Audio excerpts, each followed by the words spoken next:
They made it to the airport in time, thanks to another girl, also sucked into the mission, who had a driver waiting for her.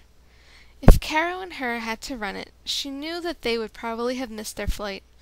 And with only a few minutes left to spare, it was a mad dash through the terminal's security and onto the plane. As Deka sunk into her seat next to Caro, she let out a sigh and wiped the sweat off her brow. Her backpack was in the overhead compartment, and in front of her was a large book that would probably keep her busy through the flight. Well, maybe. She looked up at her partner and smiled at him meekly. He didn't seem to be upset with her impulsive actions, so she was relieved. The other students were spread throughout the plane, and she was happy to have Caro sit next to her on such a long flight.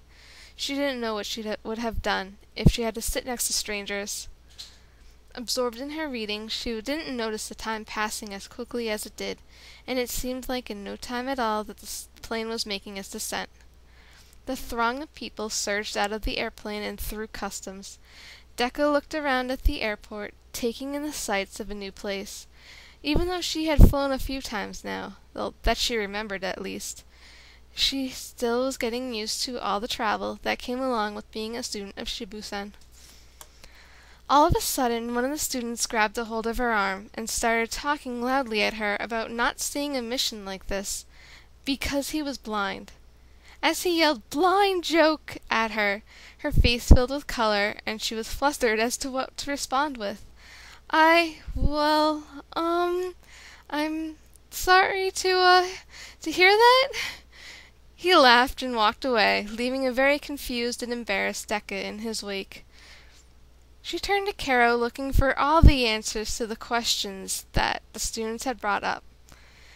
She sighed and tried to calm her breathing and lose the blush before she followed the other students out to where a large off-roading type vehicle awaited them.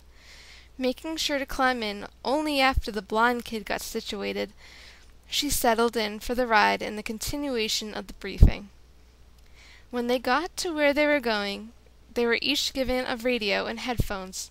Deka took hers and put it into the side pouch of her backpack and put the headphones around her neck. She was ready for this mission to really begin, and she had been pondering the issues since they had set off. The whole thing still didn't make much sense to her, and she hoped beyond hope that someone else would have had at least an inkling of what was going on.